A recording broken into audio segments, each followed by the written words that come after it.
And you're in Vegan Kitchen's Egusi soup. I'm going to start by blending up some bell pepper, scotch bonnet and onion. I'm going to use a food processor because I don't want it to be smooth, and I'm just going to blitz that until it's been blitzed. And once it's about this consistency and it's not completely smooth, then I'm just going to set that aside and blend my egusi seeds until they're like fine and powdery. So you basically blend it in a blender, but don't add any water. You just want to make it into chalk, kind of. You just want to grate the seeds down. Then I'm going to transfer that into a bowl and add some hot water and just mix this into a paste. You don't want to add too much water here unless you want like a watery kind of egusi, but I don't tend to like egusi like that. I like it when it's like really saucy and thick and like not creamy, but just chunky.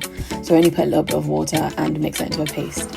And I'm going to be using some vegan meat chunks because I usually use vegetables like aubergines and mushrooms, but I'm going to switch things up today and use some store-bought seitan. Then I'm going to add in my onions and iru into a pan filled with palm oil. Again, I've put the palm oil on the lowest heat possible, and I'm just going to fry that until it's done because I don't like the smell of palm oil or how it gets when it's really warm. Once the onions are fried up, I'm going to add in my tomato blend and fry that too. And once that's fried, I'm going to reintroduce the water. I don't know what I did with the footage of me seasoning this, but all the things that I've put in here are in the description below. So yeah, I'm just going to reintroduce some water. You fry it to get that nice flavour and texture. Then I'm going to scoop in my egusi like spoonfuls and just circle it around and add in my seitan.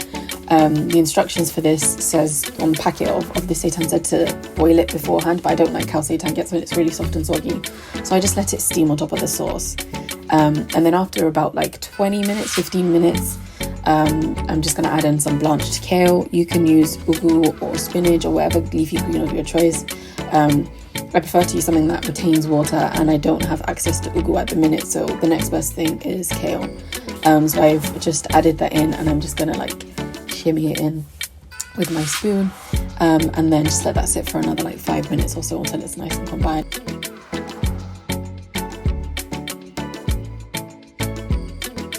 And then literally, chef's kiss, you've got lovely egusi.